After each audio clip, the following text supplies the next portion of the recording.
লাল তরমুজ চেনার একটা উপায় আমাকে এক বড় ভাই শিখিয়ে দিল।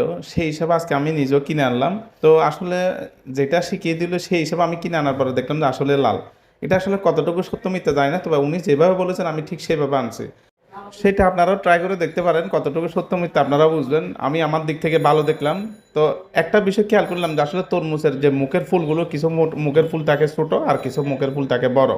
তো সে বড় ভাইয়ের তথ্য মতে মুখের ফুল যদি ছোট হয় সেগুলো ভিতরে লাল হয়, আর মুখের ফুল যদি বড় হয় সেগুলো ভিতরে একটু কম লাল হয়।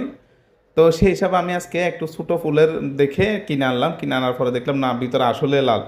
তো আসলে এটা কাকতলীয় নাকি আসলে অন্য কিছু আমি জানি না, তবে আমি মোটামুটি বড় ভাইয়ের কথা মতো কিনে আনলাম এবং আমি নিজে দেখলাম যে ঠিক আছে, লালই আছে।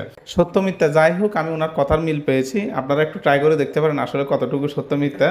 তো যাই হোক, আপনারা যারা কিনবেন এভাবে কিনে দেখেন। আর আমি এই ভিডিওর মাধ্যমে সেই বড় ভাইকে ধন্যবাদ জানাচ্ছি, কারণ কথার সাথে কাজের সাথে মিল পেয়েছি।